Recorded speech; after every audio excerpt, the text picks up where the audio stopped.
have a lot of artists I admire who paint with opaques, and I kind of long to paint like that. I'm never happy with them. I always want to have some transparency in my paintings, so I end up coming back this way. I'm actually just going to pour a little bit of this. I decided to put another palette over top just so that I don't mess up the clean one underneath, just for the underneath layer. And I'm going to throw some colors out here, actually. No, it's okay. It's just temporary. Sorry, my palette knife's hiding.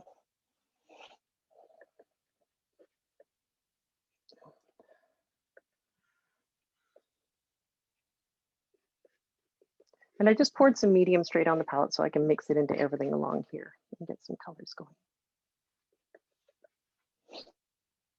I don't generally paint my backgrounds in abstract, but I've done a bunch recently because I'm kind of finding I'm being a bit of a control freak and I want to be a little less literal. So I figured that was a good way to get started. I can do, yeah, these are all water-soluble oil. And you can see how beautifully they just blend with the water. And you can actually paint with the water, which is crazy, but I haven't mixed up quite enough, to be honest.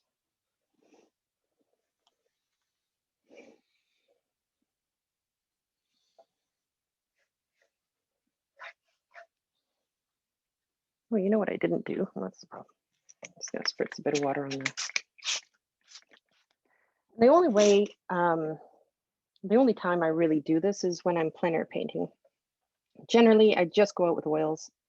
I don't take acrylics or anything else with me. And more, I'm only using the oils because these do all the things I wanted my acrylics to do. So I tend to just like oh, sorry. I'm just going to work flat for a second because otherwise it's going to run all over the place. Let me move it down to here. That's fine. Okay. How's that? And I can work vertically, but then we're going to end up with a really drippy painting, which is not necessarily what I want.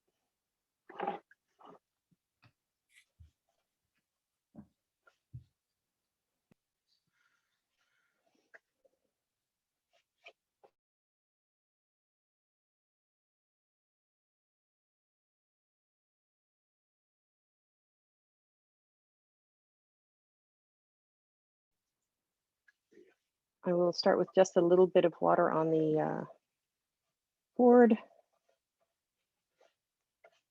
Because it's so dark, I am kind of painting around my figure to a certain extent because I don't want to make all those gorgeous bright yellows in my Goldfinch blackened.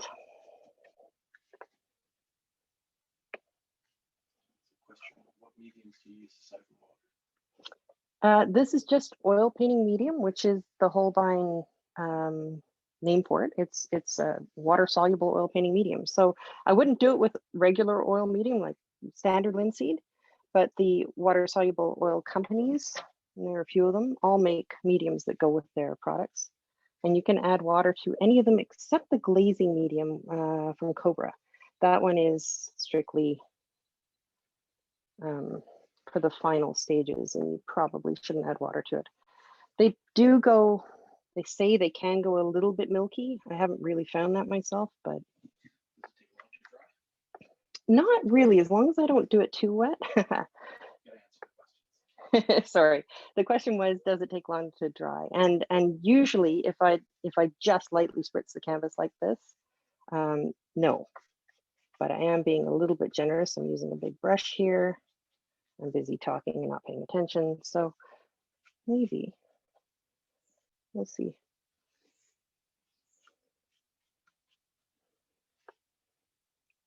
You see, I dip into the medium just a bit. You can theoretically just use the oil. I don't quite trust it because with acrylics, you usually need a little bit of medium just to hold the integrity of the paint together. So I'm afraid I still do that with the oils too. I prefer to have a little bit of medium in it and make sure that I have a paint film at the end that's going to hold together. Which medium was not used with water at the end? That was the glazing medium. sorry, the question was which medium don't you use with water, and that's glazing medium, which is a Cobra product. I can't speak to Winsor Newton. I didn't honestly like the medium very much, so I don't use it. I'm just trying to blend the colors a little bit so we don't have it too wild. I did a really wild one I can show you, actually. Make it Neil to show you. I did last night, which ended up very party colored. All right, and then I need one more stroke of that.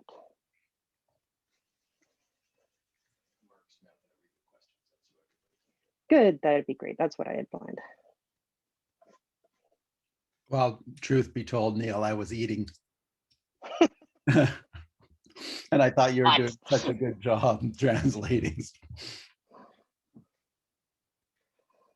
You can see I'm making it quite drippy there, but I really love the way, especially if you throw a little bit of white into it. I love the way that the paint sort of sits in the other paint. So I'm gonna do that just for fun. I'm gonna throw a little bit, that's a bit more alcohol than I wanted, but a little bit of alcohol in it. And the alcohol works just the same as it does in acrylic. This is isopropyl. I have it in a spray bottle. Which is what?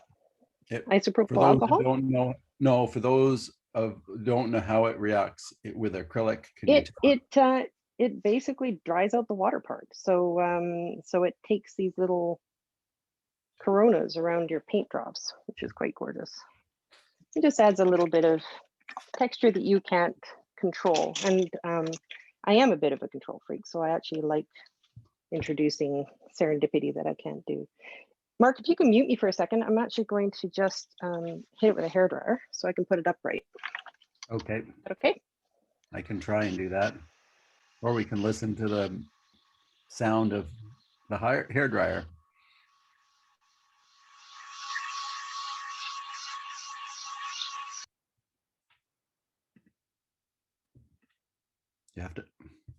You'll have to unmute yourself when it's time, Neil, if you do that for me.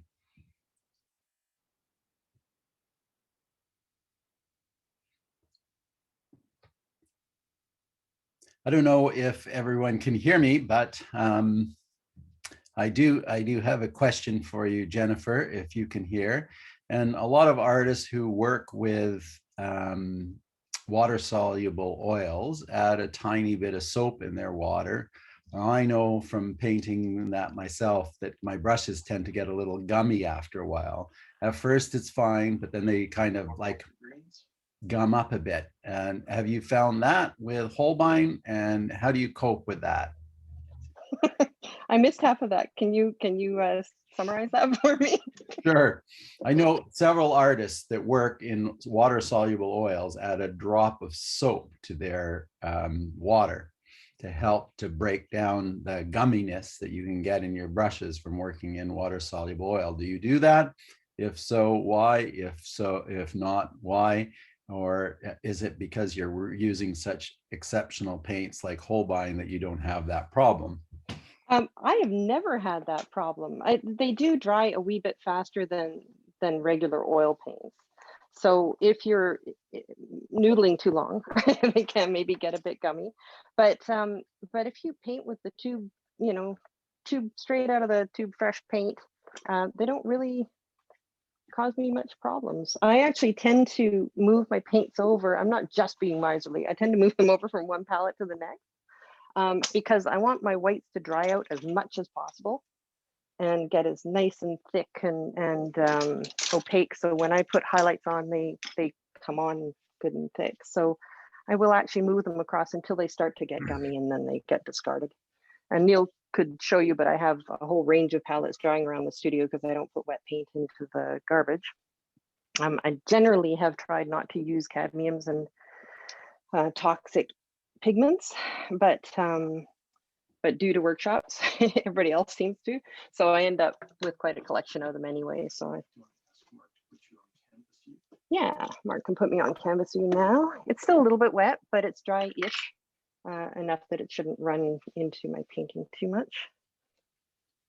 And it's abstracty, but I think I'm okay with it. I kind of like the colors. How you doing? Did you find it? Mark, found the palette? Yep, Good. just checking. we're ready. I'm just looking for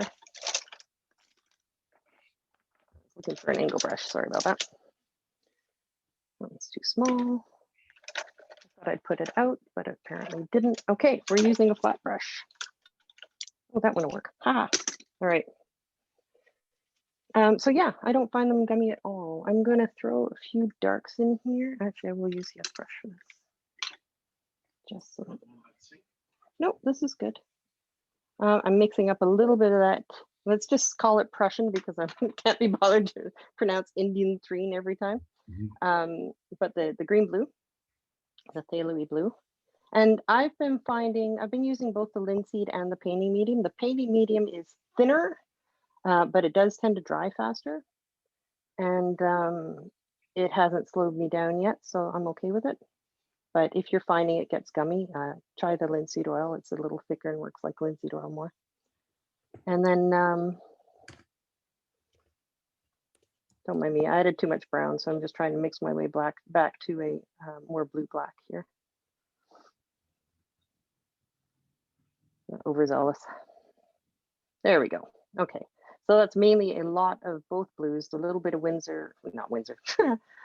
ultramarine, and a little bit of Indian green blue, and a little bit of my burnt umber. My dad only used 3 colors, and I'm beginning to think he was onto something. What? Because We use Windsor blue, 3 colors with a couple of alternates. burnt So primarily sienna. everything's raw sienna. Raw sienna, right? Yeah, raw sienna and Windsor blue. Oh, a Windsor blue, which they eventually We changed, don't and it make was anymore. Windsor blue, red and green shade, which yeah, it was basically Windsor blue. And then that ended up quite black actually. And then alizarin crimson. And then yeah, alizarin. And then for those fishing floats, which don't really work as anything else, he had to add cadmium red. And when he went to the Mediterranean, he had to add cerulean because he just couldn't get the right shade of blue. Yeah, everything looked like it was on the West Coast. I saw a couple of his European Mediterranean studies that looked like they were transported to the West Coast. Yeah, and all the things that look like raw umber, I think he honestly mixed, but I think on occasion he'd throw raw umber in just to get to his blacks faster. Not that he ever used blacks. And he's probably rolling in his grave that I actually have green on my palette because he really objected to using a premixed green, but I like that color. I think you should use colors that make you happy. There's a couple of colors that I just don't like using. Raw umber is one of them. I find it saps life out of things. So even though this ends up as a raw umbery color, I would rather mix it and have that variation in it than, sorry, I'm just gonna take that out of there, than use it straight out of the tube. And the fun thing actually I found recently about doing these backgrounds with the water-soluble oils, oh sorry, is these actually stay a little bit wet for quite a while, so I can take a brush and blend out spots if I find that they're distracting, or blend the whole thing with a big blender brush if I want it all out of focus and make bokeh and stuff like that out of it, which is really cool. Hi. There's a question of what kind of iPad holder are you using? Oh, you can answer that better than me, I think.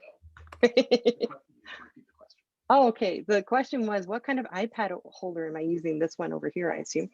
Oh, that's right. It was the Amazon Basics. I've actually tried 3 over the years. 2 of them have sucked. And this one is awesome. It was super cheap. I think it was like $17 compared to, I think 60 was the one we bought before. And man, is it robust. I really liked it. Right, and it's on a mic stand. So I'm just gonna mix up a little bit. Look at how lovely that green is. It just makes me happy. This is the color of my car, so I might be slightly biased, but I love that color.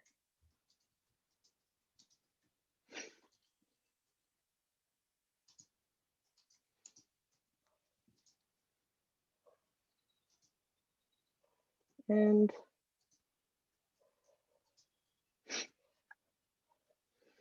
you can paint thin with them like watercolors, as you can see in the background. You can layer them up like acrylics, or you can just have at it with palette knife and put them on really thick, which I quite enjoy. And when I'm plein air painting, like I said, I sort of rough in the background, do my underpainting with a really thin, slightly damp wash. I try not to make it too damp because if it stays wet, obviously the oil keeps slipping over top of it. But usually being outdoors, as long as it's not too cold, which it was the other day,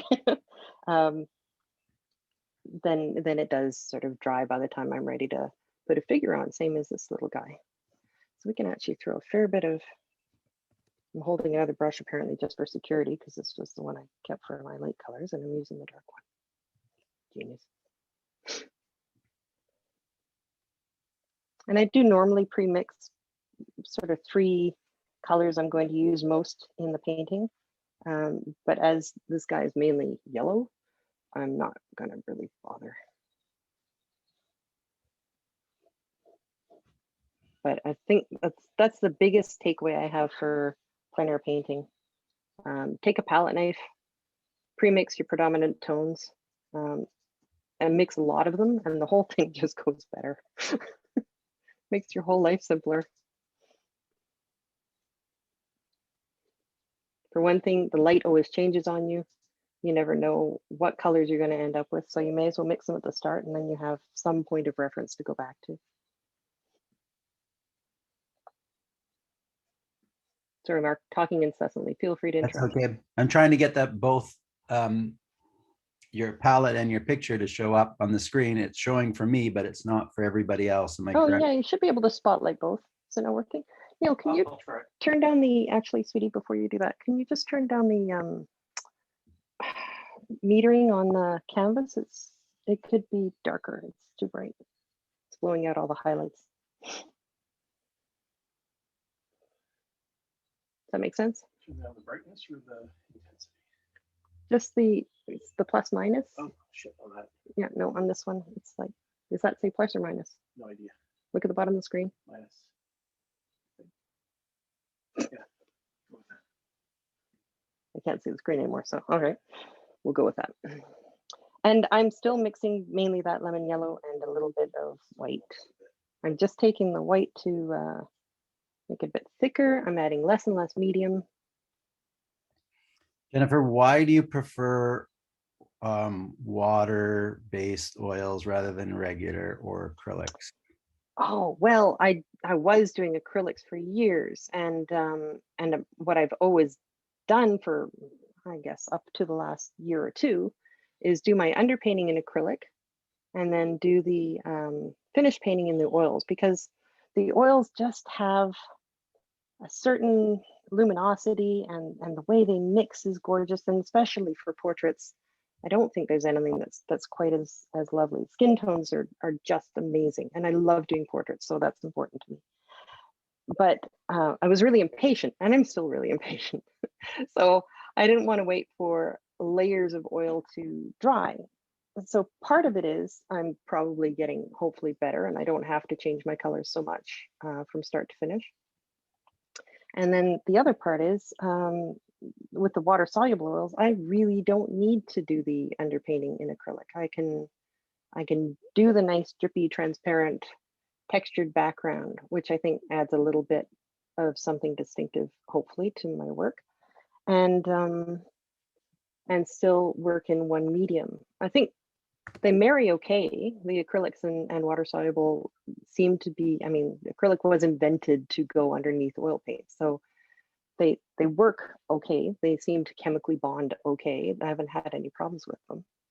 But if I can use just one medium and do all the things I want to do, especially if I'm, you know, stocking a studio or taking them somewhere, why wouldn't I?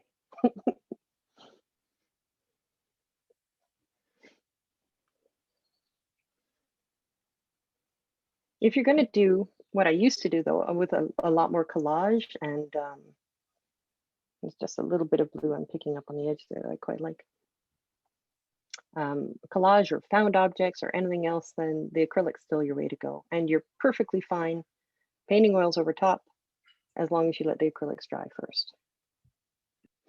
And as I said, but these normally in my studio, I'd probably do those backgrounds like that one I showed you earlier and not paint directly on top of it quite this wet, but I can, which is also exciting.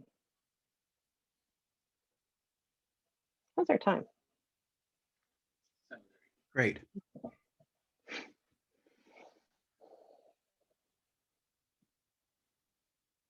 Any other thoughts? Yeah. Can you talk to us about substrates a little bit? Yeah, sure. And Right now I'm just mixing, just so you know, I'm mixing a really neutral gray, which I didn't quite intend to be quite that neutral, but it's that brown, the blue, and white together just to get those little, this is Goldfinch in transition. So this bit of gray is as he's changing from his winter foliage to his spring. And the reason we're painting these guys just before I go there is because they're all over my feeder right now, and they're such a joy. They've just got their new plumage in. They're all bright and golden, and I'm just so excited to be finally able to get them to the house here. Sorry, I talked over you, and substrates, that's where we were going. So this is a cradle panel that I have put a layer or 2 or 3 of PVA on, which is polyvinyl acrylate, that seals it so that you don't have all the alum and lignin and things that are in wood coming up to the surface and damaging your painting. And then the gesso is just standard acrylic gesso. But I have actually really been liking the, let me think, Liquitex clear gesso. So the one I did last night, and actually a couple of the others I've done recently, I think I'm going to start gessoing even my white canvases with that clear gesso. It's got a really beautiful tooth to it. And even if I don't particularly want to leave the wood showing, I really like the way the paint flows over top of it. It's a little less slippy than the acrylic gesso. Kind of halfway between that and your, what's that acrylic, absorbent medium, the watercolor medium that you have in the store there.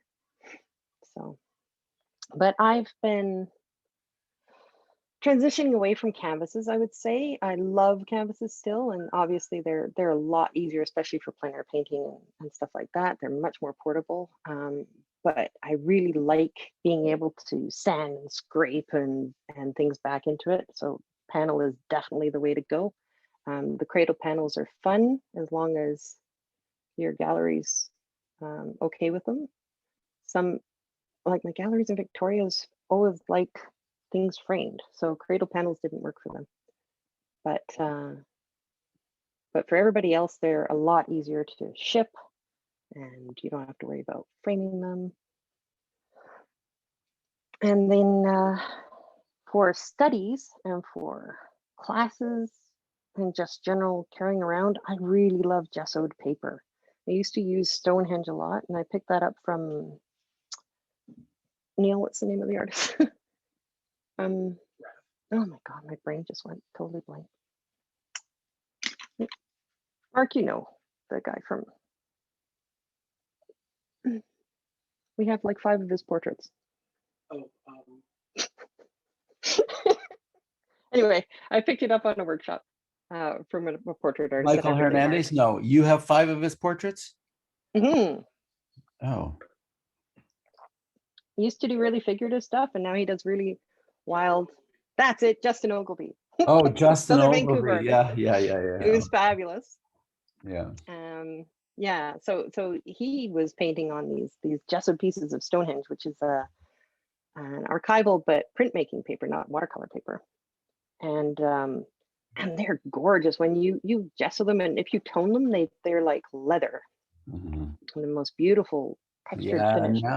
Now Arches makes like an oil paper. Yeah, I use that quite a lot actually. Yeah, it's really nice to work on. Bronwyn at the shop works on them as well. Excuse me. The only difference would be depending on how absorbent you want. Like I like the oil paper. It does suck up more oil, which isn't a bad thing. But if I want it to be less staining, I maybe like the gesso finish for that. Right. A lot of people have been asking about like the drying times of oils. So I think that's a nice little transition, because depending on your substrate will determine how quickly or slowly your water soluble oils dry. Also, how the viscosity of your paint greatly affects the drying time. Can you speak to Hugely. that? And yeah, and still, as with any other oil paints, the pigment still affects it. So, you know, the certain colors just don't dry as fast as other ones. I really like that the water soluble oils tend to be touch dry-ish in the morning when I come back. So if I finish doing like a layer of skin or an eye or something in the evening, I'll come back in the morning and I could probably glaze it. It's probably dry enough to actually get away with doing that. But they're, for the most part, as thin as I paint, usually kind of dry in a week. If you really lay it on, they're going to take a long time. I think my brother, who also just uses water soluble oils, tends to leave them a week before he does his finishing stroke, which is he puts cold wax medium on them. And you have to be very confident that they're dry before you go and scrub cold wax medium into the surface. Right. Yeah. Interesting. Yeah. So what does that do to the paint itself? Just builds the luster a little different. It's in lieu of a varnish. So it's he actually does it for a couple of reasons.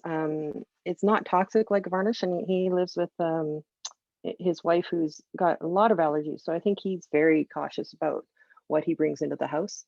But also it's got a really lovely, especially the way he applies it with a big hairy, like a past a house painting brush, what those really thick ones are.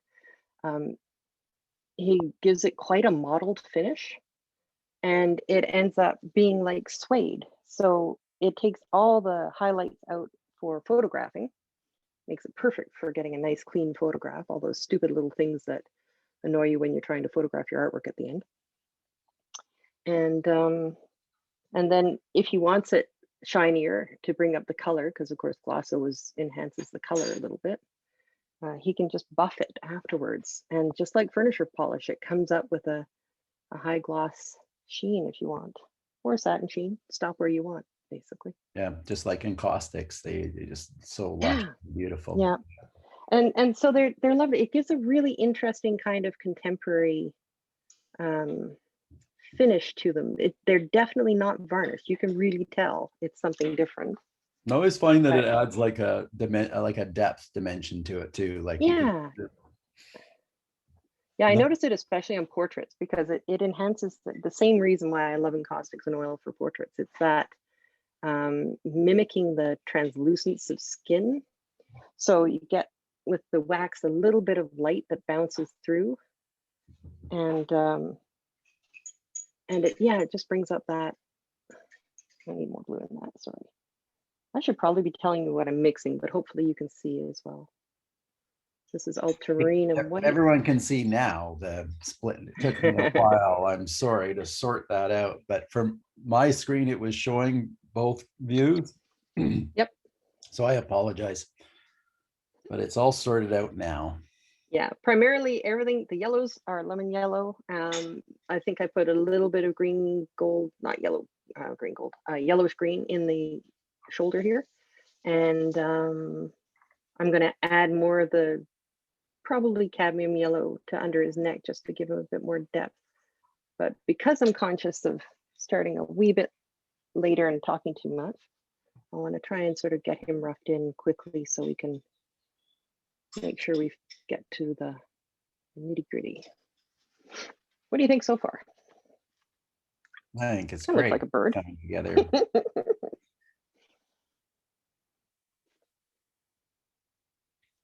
Let's see if I've actually put the eye in the right place before I go and make a mark. So I think that answers the question about the drying time, because that seems to be something that people ask me at the shop all the time. And it really, like, it is no one like 16 hours. There's no answer. No, there's no hard answer. A lot of 16 hours is probably a pretty good answer for like dry. But for instance, if I go out plein air painting, it's maybe 2.5 hours that I'm out. It's still wet when I go to put it in the car. It's still wet when I get it home. It will get all over everything if you don't have it properly sort of buttressed in the back of the car. And it's pretty much touch dry in the morning. I wouldn't stack it against other paintings in the morning, but it's pretty good.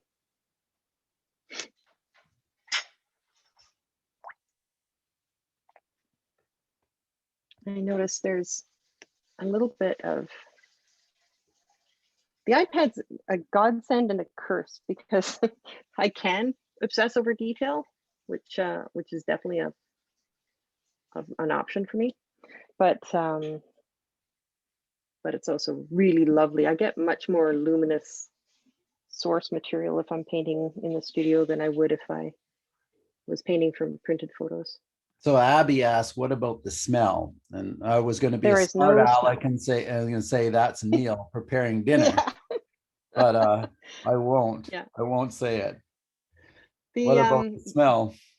Yeah, they do still have linseed oil in them. So if you're allergic to that part, I think it's still an issue. I didn't choose them for allergy reasons. So I was actually asking an artist friend of mine on Facebook because she said it's all she uses now. But her issue was with the solvent.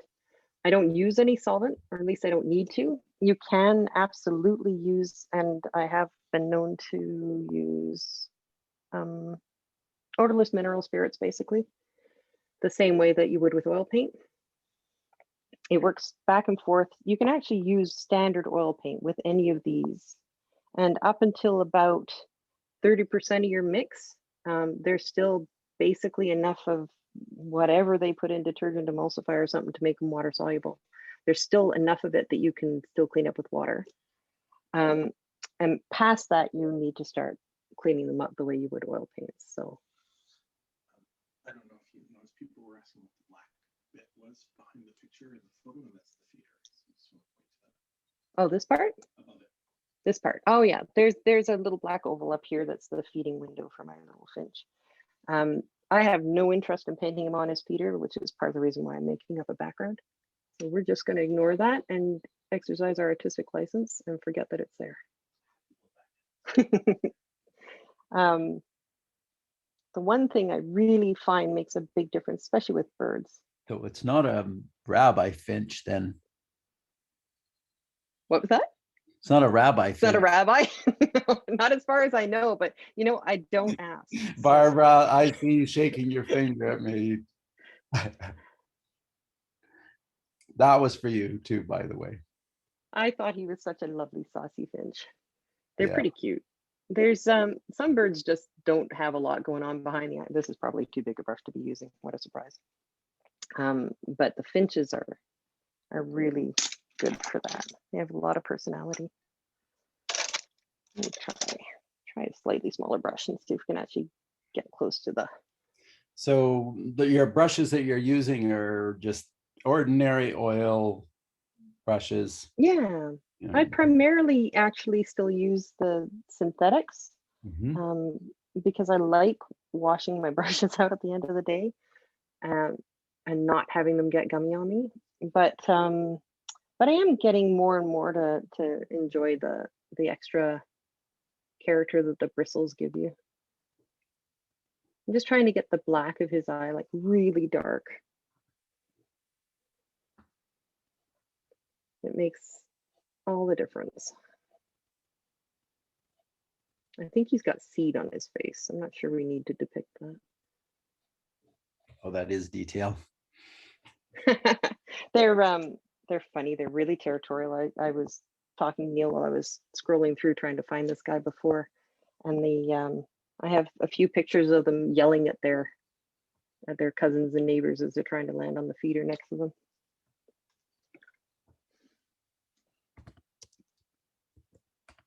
Especially during COVID, that feeder's been such a joy. And Neil I think thought I was just a bit weird before for enjoying my birds so much. But now that he's stuck home with them too, I think he's really enjoyed them as well. We're here on the dike basically in Steveston. So we've got Blue herons, eagles, merlins, American bitterns, lots of red-winged blackbirds, very noisy and very messy red-winged blackbirds. The occasional flock of locusts that are known as starlings, and red finch, or red rose house finches, gosh, warblers, so many things that unless you stop and look at them, you wouldn't realize they're living in the trees around you. And of course, we have a couple of resident hummingbird species, Anna's all year round. And I've even finally got some pictures of the rufous. They've been a little more elusive. But they all come and visit the garden. I don't even have to go out and take pictures anymore. They just come to me.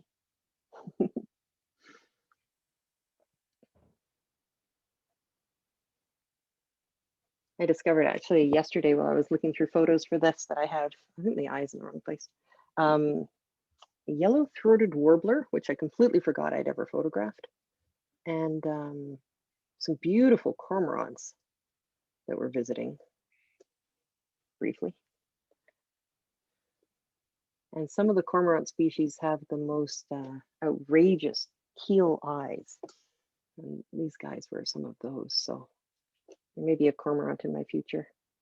Plus they've got lovely angular bodies, which I always really like angles more than curves. So, same reason why I like painting older men.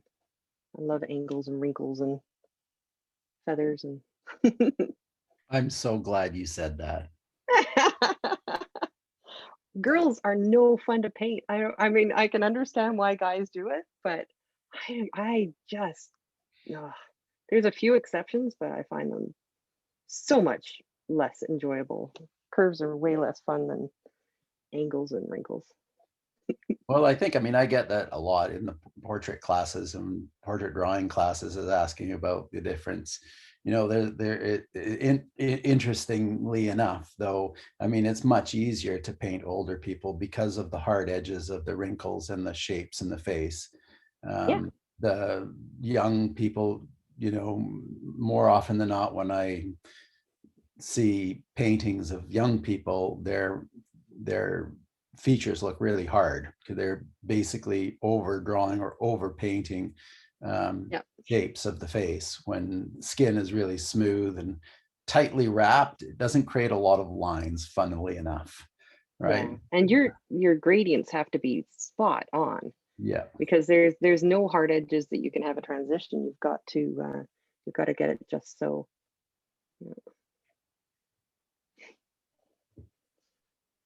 It probably would have been easier if I'd used more of a. He was asking a question about the brushes and about synthetic brushes, leaving them, longer before you have to clean them. It's a good idea to clean your brushes, Eva, regardless. Like, the better you treat your brushes, the better they'll treat you. And you don't really want to leave any paint in long-term in your brushes. It's just a good idea to clean them out as well as you can after each use, and then reshape them. Do you use anything to treat your brushes in between, Jennifer? I've used a bunch of things, and what I like best with my brushes, and it might be different depending on what you're using. I know I was listening to Ingrid Christensen the other day, and she never washes her brushes. She uses exclusively bristle brushes, and she won't put water anywhere near them. She finds it makes them too fuzzy. Right. But I love my Murphy's oil soap. And so generally at the end of the day, which can be 3 in the morning or something, the brushes are fine until then. They never dry out. I take them and I work a little bit of Murphy's oil soap into them gently. And if I don't even leave them overnight anymore. With the acrylics, I used to have to, but with the oils, I can just wash them out, make sure that it runs clear, pat them dry, and leave them to sit level so that the water doesn't run into the ferrule. And I really never throw brushes out. I've got a good collection, and I kill the edges on them, but even with that, they end up being useful for scrubby things. Right. Yeah, so they seem to last pretty well. But the Murphy seems to, especially for the oils, it really does a good job of getting it out. I have a lot of that. What's the brown packaged brush cleaner too? I still have those, and Master soap. that's the stuff. Yeah. So I take that with me when I'm plein air painting or workshopping. Yeah, I think depending, like it's a little different, obviously working with water soluble compared to traditional oils. With traditional oils, I mean, you do want to clean out most of the paint from your brush, whether you're using oil or water. You just let them sit there and let the paint clog into the brush. But in oils, for example, a lot of artists will, after they're finished their session for the day, they might clean their brushes with their solvent and then put a little oil, a drop of oil into their brushes to keep them supple. And you probably could do the same thing with water soluble oils as well. But yeah, I think absolutely. it's less important, right? Obviously, because they're water soluble. Yeah. If you've noticed while I've been working, I tend to sort of not wipe them off so much as wipe them off and then rinse them in the water. Hang on a second. What are you drinking? That's water. I'm It's not very talking exciting. about the water. What I was drinking before, though, and it's utterly gorgeous. Not that I'm endorsing drinking, kids, but this is rum agricole from, where was it, Neil? Mauritius. It's an unofficial rum agricole, but it's absolutely beautiful. And I'm inclined to think you should, if you are going to drink alcohol and poison your body, drink the best alcohol that you can afford. So Something you enjoy, yeah. Yeah. Oh. When you have a moment, can you hold the painting a little closer to the camera for a quick spotlight? Sure. Yeah, somebody's asked if Is they it could. not? No, it looks Well, great where it is. Are Just you spotlighting on the yep, we canvas are. though? It's not showing up for me. It's just Okay, all black right now. I'll get rid of the palette so it's a bigger. How's There you that? go. Now, do you want it closer than that? No, that's fine. Everybody's fine. Okay. Yeah, that's probably the better one to leave it on anyway. To leave it And I was just just going like to that? add, how's our time? We're at 8. I was just going to add a little bit more depth to the yellows here. This is kind of a backwards way to work, but he didn't have an awful lot of strong light on him. He's in shadow, so I wasn't too worried about building up the darks first. And generally, of course, in oils, you work from dark to light.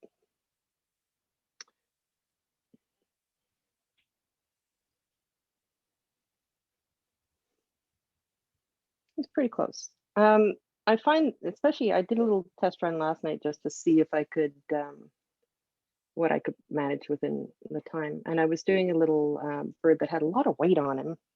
And I found even with stashing, this is 2 layers of paint actually on my palette here that I've carried forward from previous palettes. I still found I tend to need to build up my whites a little bit. I'm using, I think this is actually a Winsor Newton white that I've got. I've got the Holbein one that I've been using too, which is at the moment I've got a permanent white. But yeah, the whites never go on thick enough with a brush. You can definitely put them on thick enough eventually, but maybe not first run out.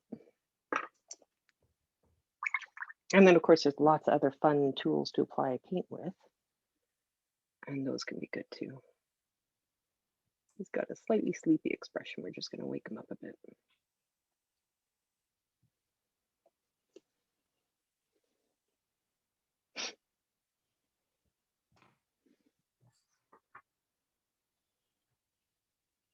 So he's essentially roughed in. I mean, there's things I would probably fuss with. I'm definitely going to at some point. I don't know exactly what we've got for highlight. Maybe a little bit more blue actually.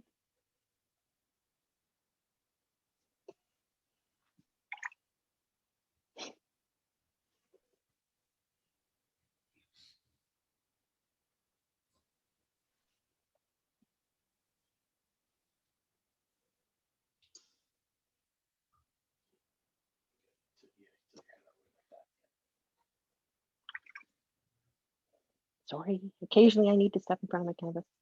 I'm not using too much of this brown paint, but oh gosh, it's a pretty color. If you haven't used it, Mark, you got to give it a try. Sorry, which? The brown paint. Oh, right. This one Yeah, here. the brown pink. Yeah, it's kind of like the transparent umbers, which I've also really loved. I love the transparent umber and the transparent red oxide, but still not orange enough. I probably should have put cadmium out. I've got yellow though, and a little bit of red, which is actually too blue, but that's okay. Nope, I need cadmium.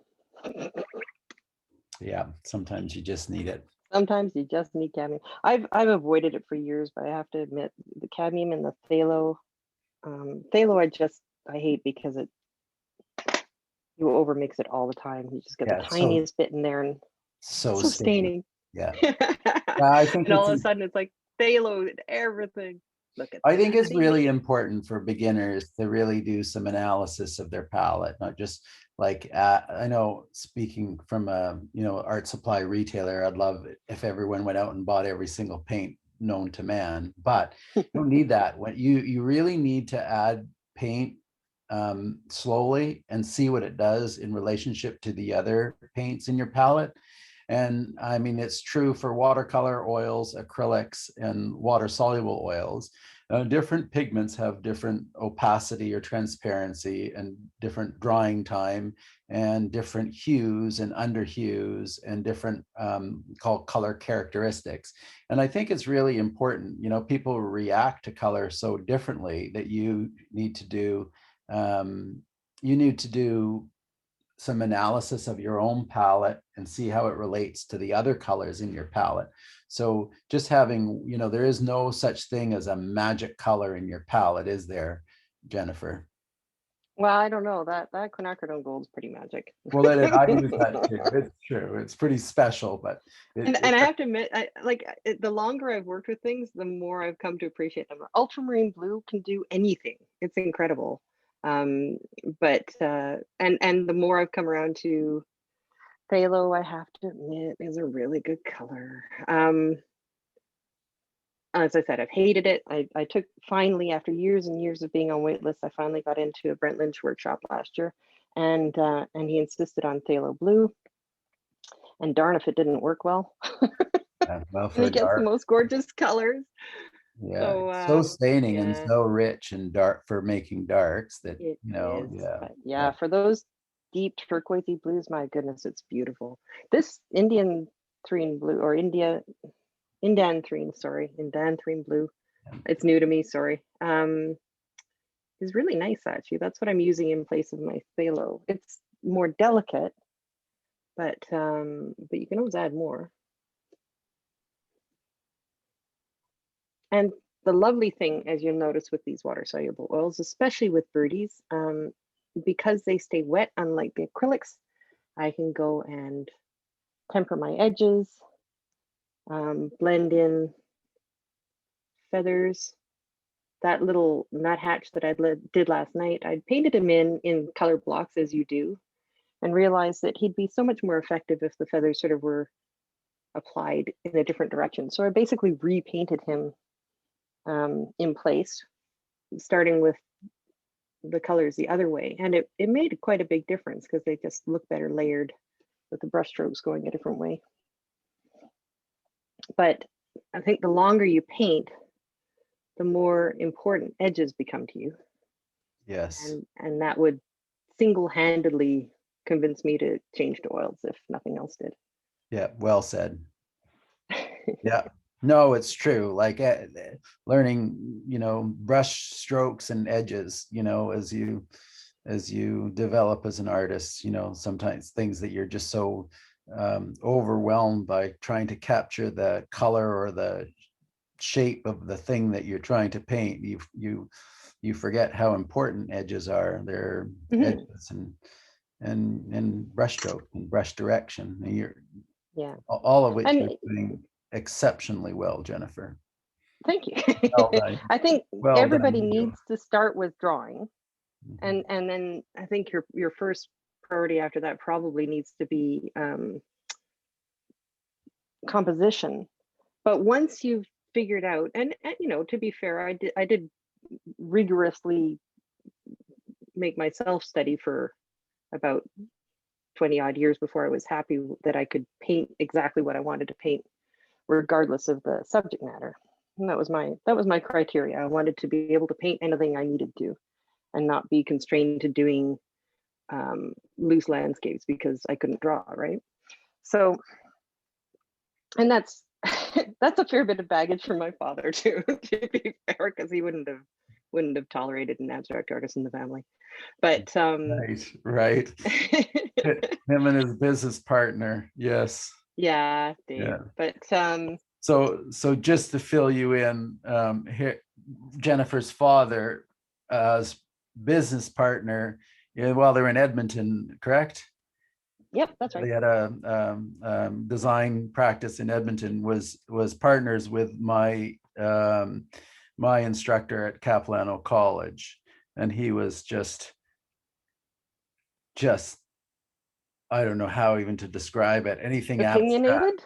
well, opinionated, but he was so anti-abstraction or anything, and he is a great guy. He is an awesome guy.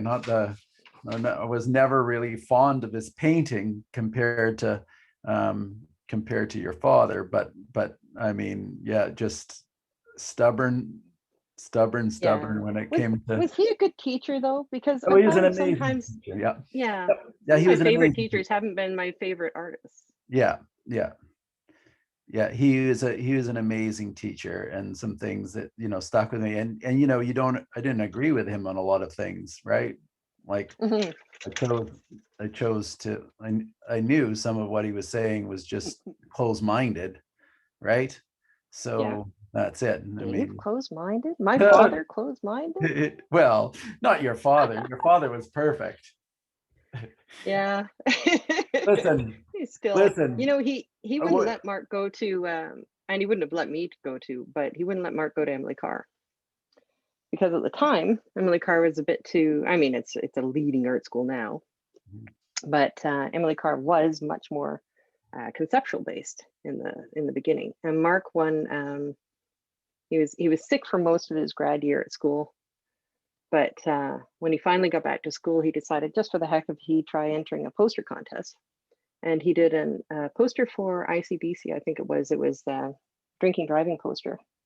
Showed it to my dad. My dad said, that'll never win. Go back and do it again. And Mark entered it anyway, because Mark is that kind of bloody minded. And of course he won. And they offered him a full paid scholarship to Emily Carr. Wow. And yeah, Dad made him go back. Was that the contest from? That was the contest, was a full paid scholarship to art. And your dad made him say, no, you're not. Dad made him take it back to, I think it was Gardy Garden, who was the guy presenting the award, and say, my dad won't let me go to Emily Carr, so can you make it the school of my choice? And he did. Oh, great. Yeah. So Mark was graduating from Emily Carr the year before, or from Cap College the year I went. Hang on a second, Neil. Mark's talking to me. What was that? Sorry, Mark. No, I was saying your brother graduated the year before I started, and he came back and did a demo for the class at one time. Right. But yeah, Mark went to Capilano. That was at the time, and that's where Dave ended up teaching. I don't think he was teaching when Mark started, but my brother Mark, as opposed to this Mark, though this Mark also went to Capilano, but it had the leading sort of illustration and practical use of art class in 79-ish, I'm guessing, when Mark went. And of course this is my brother Mark. He was a enormously successful, sought after illustrator for years for HP and Disney and Xerox and all those companies that were big in those days. And sorry, Mark, Neil, too many people. You were asking. Well, half of us are Mark, so that's good. Yeah, there you go. I find every time I come off a Zoom with you, I end up calling Neil Mark for a while. It comes to mind very easily, of course, from years of yelling at my brother. So Margot wants to know if there's any way of creating the background in regular oils, or imagine acrylics too, for that matter, where you can address both. Yeah, you can absolutely do it in acrylic first, the same way I have been doing for years. Just make sure it dries before you go anywhere near it with oil. And the problem with that, and the reason I've kind of stopped, is you are sort of fixed. So for my portraits, I used to do the underpainting in the acrylic, and I love being able to lock in those big dark shadows. But if they're in the wrong place, you've locked in your big dark shadows, and there's no moving them, and there's no softening the edges. And you can usually blend the oil to be, or sorry, you can usually blend the oil over top of the acrylic into the right sort of tones to echo the acrylic underneath, so you can't really tell which one's on top. But it's just simpler, I find, to use the oils in the first place. And then for standard oils, if you look at the art of John Wentz, W-E-N-T-Z, I think it is, does the most beautiful portraits. I think he's based in Paris. And he gets these lovely stippled effects by using the standard oils and mineral spirits, odorless mineral spirits, to do the same effect that I had with the isopropyl alcohol. I don't tend to use any solvents because I don't need to. And is that but as I said, 99% or 75% isopropyl alcohol? Isopropyl, it really doesn't matter. I happen to have the 99 because I used to use it for excavating layers of acrylic, which it's also extremely good at. And stronger alcohol just makes that easier. So be warned for all your painted surfaces, isopropyl can melt acrylic, which if you're painting and not allergic to isopropyl is really cool. But if you put it down on a varnish surface, you will ruin that varnish surface pretty darn quick.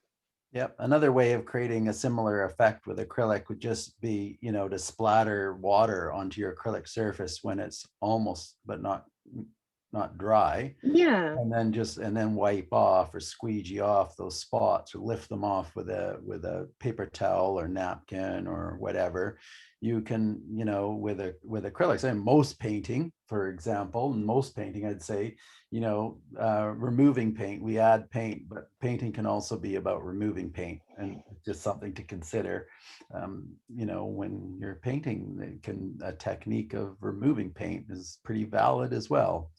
Yeah, I actually really like sort of excavating paint, especially with the oils, because, and not necessarily these oils, just any oils.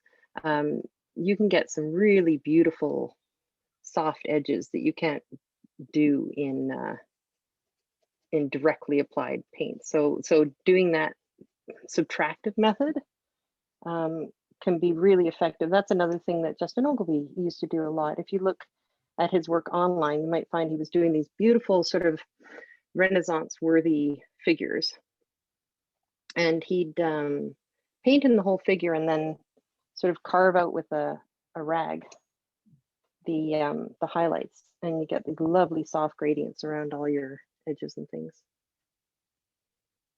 I want just a little bit more yellow greens behind my birdie there. That's what I'm messing with here. How's our time, Mark? It's good. That's not an answer. It's Time is it, Mark? 8:13. Thank you. Sorry, I was distracted.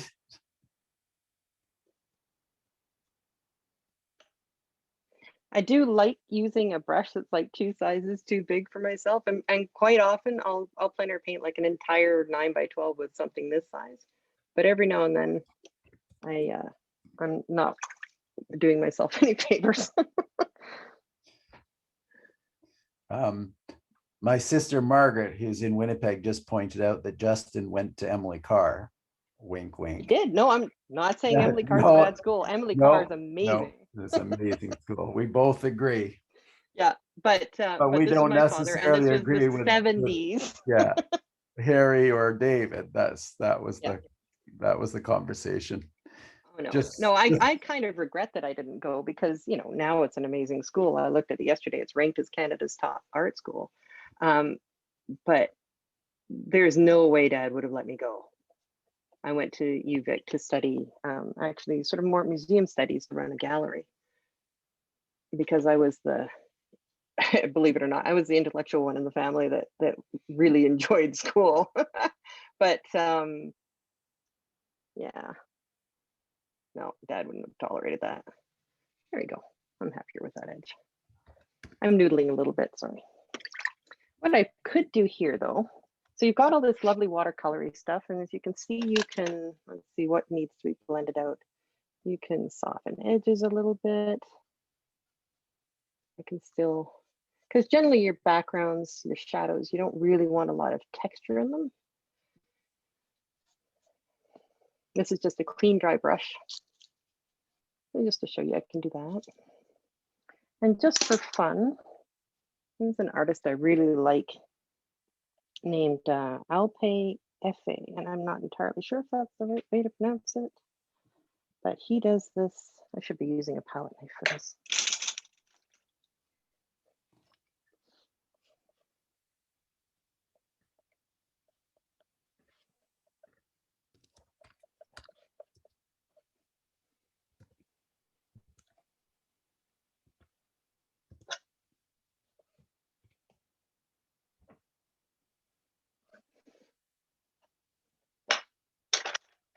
Just for something different.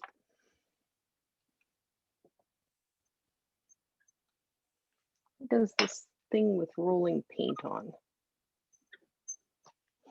Jeremy Mann uses it too, which, and the roller is really fun. You can roll paint on and off with it. You get these lovely sort of little bokeh blobs and things that happen, which are quite fun. And if I'm doing an intensely layered thing like a portrait, I will actually, I glaze quite a lot. I don't usually work on glazing anything until it's really dry. Of course, we haven't got that luxury at this point, but they do set up enough that you don't have to really wait for them to fully dry. You can delicately sort of brush paint over top just as readily. I'm just going to grab. Feel free to chat, ask anything else. I'm kind of done with my reference. Margot had a question about using odorless mineral spirits, yeah, to do the same effect. So yep. I'm guessing that's perfectly fine to do that. Would you like to add anything to that? Yeah, you would want to do it in the beginning stages, because of course once you start adding fat things, the oils and your glazing mediums and stuff, you don't want to be going in with solvents. But for your initial underpainting sort of thing that I did before, absolutely. Just sprinkle them on the same way that you would with the alcohol. Right. And so what I sprayed was following the same old rule, fat over lean. Absolutely. Yeah. So I am using water in my mix here, but it's all kind of being painted at the same time. I'm not terribly worried about that. But that's kind of the point I'm making. If I was going to be glazing it, coming back on another day, I would eventually use no water. And most of the time I don't actually use a lot of water. I'm only using it because I'm blending in the background here. I use the paint mainly as it comes direct from the tube. And you hardly need medium. Every now and then I add medium if I need it slippier. Very technical term. But you know, you need to increase the flow.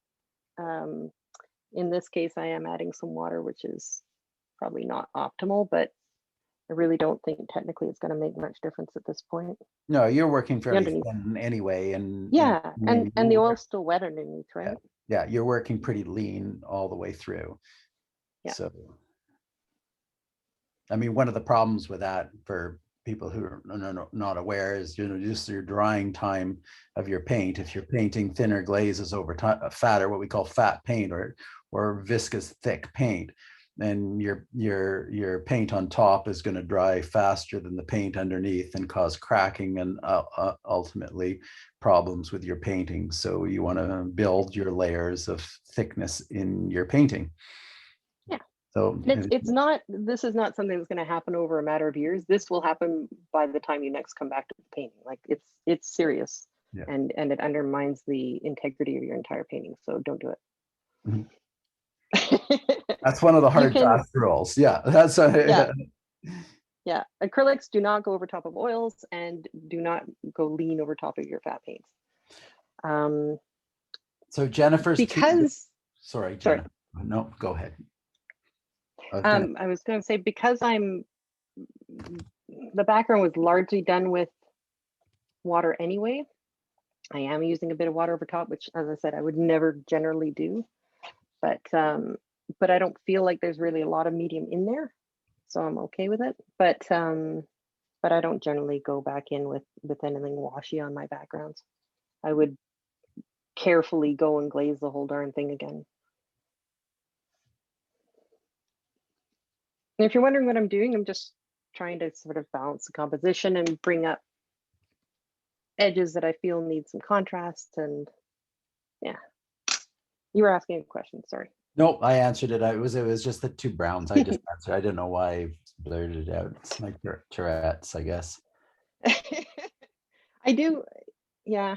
And I really like the burnt umber. It's actually a nice color. Yeah, beautiful. I like the little echoes of yellow. It sort of gives him a little bit of like he's against something slightly shiny. Makes it look like he's reflecting a little bit of light onto the background. I think we could probably use just a bit more warmth on his underside here. This is actually one of Dad's little brushes, and I still use it. And somebody asked Jennifer if you prefer to use panel or canvas, something that could you repeat from? Yeah, I do, absolutely. I have used canvases for years and there's nothing wrong with them, but because I really like being able to scratch and sand and that in my paintings, which I've been known to do, I'm kind of favoring panels more now. So I'm using up my canvases and I still have quite a lot of them. It's like Mark's store in here. I've got a huge stock, but I will probably eventually just get rid of them. And I might keep using the paper. I love the paper and I really like that finish, but I did get tired of having to mount them. I usually just mount them onto a cradle panel like this. Yeah, so just treat the panel the way you want it to begin with. Yeah. So, and that's because you worked on paper and then mounted it after the fact, right? Yep. Yeah. No, actually, I would mount the paper first. Oh, because I do not want to be mounting. There's a slight chance that you're going to get oil on the back of a painting, especially if you're being drippy and washy and stuff. Yeah, in which case your glue will not stick. That's what I was. Yeah, good. Yeah, and also you don't want to go and. I'm usually working close to a deadline. I don't know about you organized people, but I wouldn't be able to mount it before a show. You can't necessarily put your hand onto and put a painting under pressure after you've just painted it. Sorry. So yeah, I usually like to know that the mounting's worked out before I start a painting that I'm going to fall in love with. If I mess up the mounting, my heart would be broken. Yeah. But they are a heck of a lot easier to store if you don't mount them first. Yeah, it doesn't make sense to me to mount them after for, a number of reasons. But to get a good mount anyway, I mean, a little bit different if you're mounting like watercolor paper or any kind of like, rather than, your synthetic papers, so that's a different story altogether. Mm-hmm. But, cotton fibered papers, I mean, you really need to saturate the paper and the board because so much absorption into the board. If you haven't primed your panel, ideally you've primed your panel first to seal the wood, then use your glue and then mount your paper on your panel. It's a process to do properly, but beautiful when it's done right. But it takes a bit of time, and knowing the proportion of glue to use is just, I guess, a matter of practice. But Now, what do you use for your glue? Well, we just use a PVA glue. Now I've Oh, do tried, you? yeah, I've tried lots of different things, and that seems to be the thing. But it is a lot of, you don't want to use too much, saturate the paper, have it come through. You also, I've done mounting like that, more archival mounting with rice starch or wheat starch paste, but much more fragile. So, like if you're depending on what you're painting with on top. But for the most part, our watercolor panels that we're doing for like the RAG every year for their Yep. guess who, Guess who? Yeah. I do mount them with just a good quality PVA glue. I tend to wet the paper first so it expands, and then it contracts a little, as it's drawing on the board with pressure on it. And we've had some just great results. I've never had any complaints. Any of my customers out there, nobody's ever had problems, have they? Don't write them in the public chat if you have. I've never had problems with the normal. I used to use the synthetic graphics, the Duralar, and but I did find I got a roll actually from a friend of Bob Gen's, which was lovely of him. But it was a roll of vellum, and I didn't realize that at the time because it looks just the same as Duralar, but it's drafting vellum. Yeah. Same matte finish, and those suckers. Those suckers have been known to have real issues with them lifting again. So yeah, I remember we went through that conversation a few times where you couldn't find the right thing to. Yeah, and I tried everything. I sanded the back. I scrubbed it with alcohol. I tried using GAC 200, which is fabulous.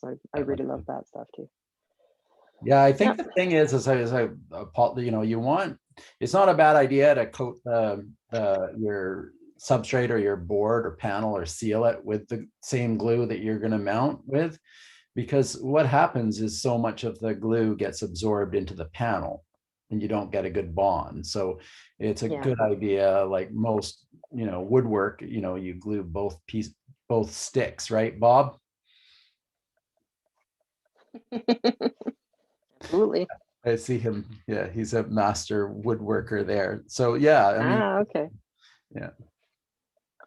Yeah, I remember when we were framing, because I did that for about a decade, that my boss always said it really wasn't the nails that were holding it together, it was the glue. So you needed the glue on the corners of the frames to be good. Nails? You use nail? Yeah, well, those W nail things. The V nails, yeah, I know. It's not that old. Yeah. So we used to frame, of Oh, course. you're ancient. Well, you're that old. ancient, Jennifer. And yeah, Dad always used to use brads. I've still got paintings in the house that are held in with brads. Yeah. Well, we get some frame jobs. I love it. We get like those old, work with the square nails, which I love. I kind of been collecting them coming off of old. Oh, like the old blacksmith nails. Yeah. Those are pretty sexy. Yeah. I may not have been the best place to put that, but oh well. What I'm using is a little block. It's just the same as those catalyst brushes. It just, the short one allows me to feel like I'm finger painting, which is fun. And it's a different kind of, this is too dark.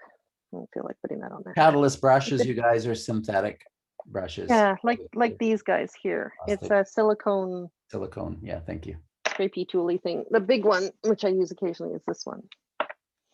And this other thing is the same sort of idea. It's just it allows you to put paint on in bigger, bolder swaths, and just applies a different edge to it, right? I really like that. So I tend to gesso with a big rough brush, so I get this nice texture underneath.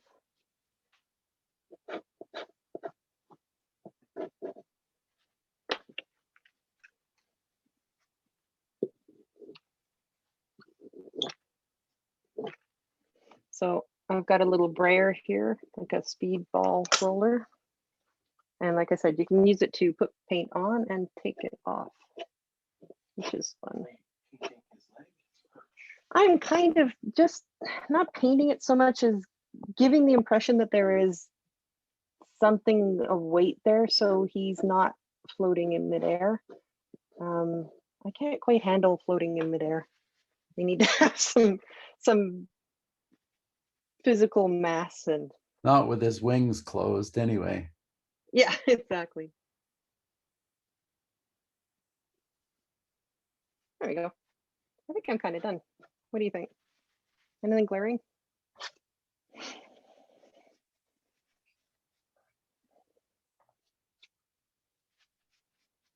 Finger painting, still fun.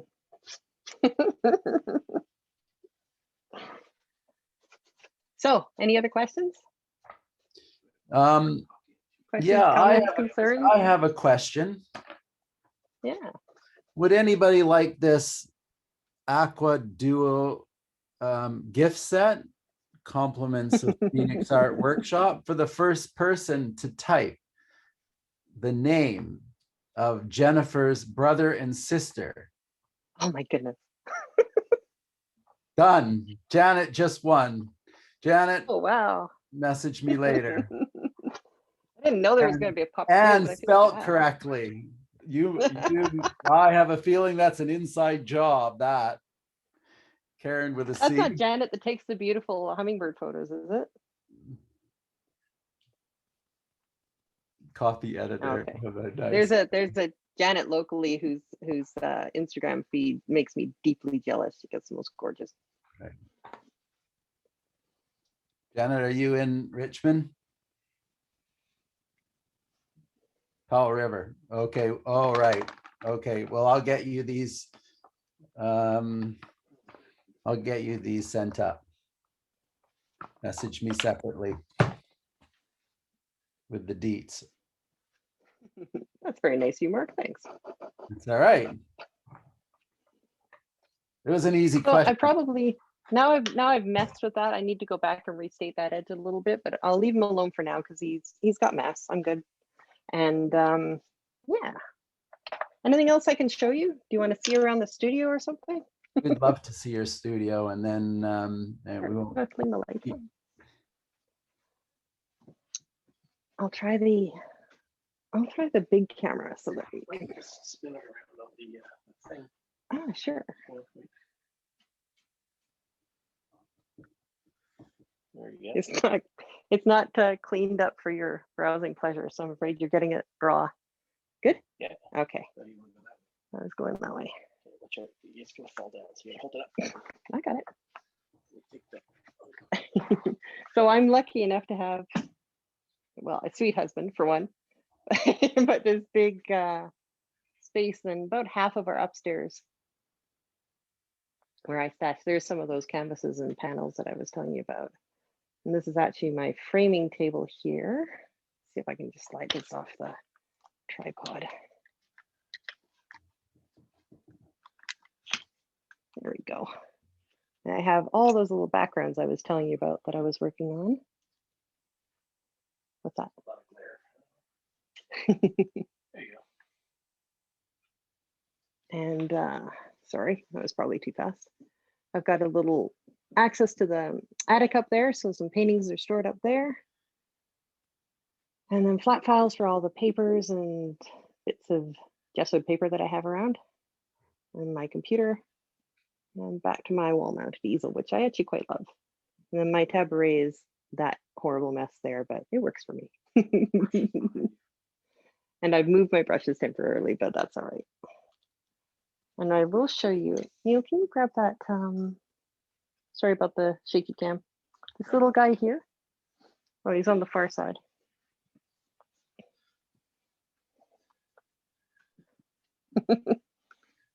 Hello. I feel drunk already, but I just had. Sorry about that. There so there's a little guy that I was doing last night with the really wild background. Here, I can actually put him in the light. Yeah, that's better. Yeah. Lovely. Very nice. So, same sort of idea, just the oils and water, a little bit of medium just to hold them all together. And probably with these, I I don't tend to oil them out over top, but if you find that your paint film is moving around, you could certainly wait till it dries and hit it with a layer of linseed oil and let that dry over top, just to, you know, almost like adding an isolation coat with acrylic. Oh, sorry. And then I generally finish them with a spray varnish because I've been using mixed media for years, so spray makes me happy. And the gloss brings up more color, and the matte gives you a lovely matte finish. So. Right. So you do always oil them in? No, Oil I was just saying oil them I out, don't, guess, but 'cause you're finishing. yeah. But because they're watercolory, I'll check back on these in like a week and make sure that it's drying to a hard enough paint film because there's a lot of water in there. Mm-hmm. With acrylics, you know, I wouldn't mix it more than well, certainly no less than 10% of it would be paint, right? So it's a little bit different with the oil. I haven't found them to move around, but yeah, I'd probably check and just make sure. And I just think you could add a layer of oil to sort of encapsulate it, same as you would with the acrylic. If you switch back to the other cam, Mark, so I don't give everybody Oh, horrible right. headache shaky cam again, I'll just turn this guy off, maybe. There we go. Oh, I got you. I see what you're doing now. Just didn't want to. Well, that's been an Cheers. amazing evening. Cheers. Thank you. Mine's empty. Thank you so much for joining me. I meant to say hello at the start and hi, I'm Jennifer. Thank you so much for coming out to spend your Friday evening with us, and hopefully you may have learned something and got excited about this medium. I'm excited about this medium. And you don't need to travel the world for reference. There's a lot right in the backyard that you can enjoy. So Yeah, thank you, Jennifer. And one last question from Dorothy. Does the color change over time? Oh, no, it does say in the literature that if you mix a lot of water in with your oils, they'll get that same sort of milky finish that the acrylics do, but it goes away when they dry. I haven't even found that. I find they're exactly the same. And yeah, unlike the acrylics, I don't find there's a color shift really. I think the biggest color shift is if I'm painting at 3 in the morning and I wake up in the morning and see them in daylight. But the paintings themselves, the colors seem pretty true, and I haven't noticed them fugitive at all. I know there's a few pigments that can be a little fugitive, like alizarin in the past, and Yeah, I haven't had that experience. They've improved this so much. Like colors like Prussian blue, for example, why they replace with that, and a lot of the colors are permanent alizarin crimson. Well, permanent's what I've got. So many of those fugitive colors now are synthetic instead of you know, the natural traditional colors that are indeed. And I love those synthetics. Like, look at that India 3, and it's what a gorgeous color. It is almost ultramarine. It's just a little bit greener. And yeah, they still have toxins in them. You probably shouldn't finger paint with them, but I do have barrier cream on, just so you know. Right. And I quite often, if I'm holding my rag for a full day painting, I'll wear a glove on this hand. Yeah, and it's okay to drink in the studio, but eating in the studio is good. I don't actually do a lot of either here. I usually have a cup of tea by me and it goes cold, and I take it to the kitchen and nuke it and finally drink it there. But you never dip your brushes. This is for my nerves more than anything. Well, you did an amazing job. No need to be nervous for the future reference. You're amazing. I'm happy to call you my friend. And I want to thank everybody for joining us. Neil, thanks for the technical assistance, and your call out to you for and you're keeping me on track in the chat room. Thank you. Good night, everybody. Good night. Thank you so much. Bye.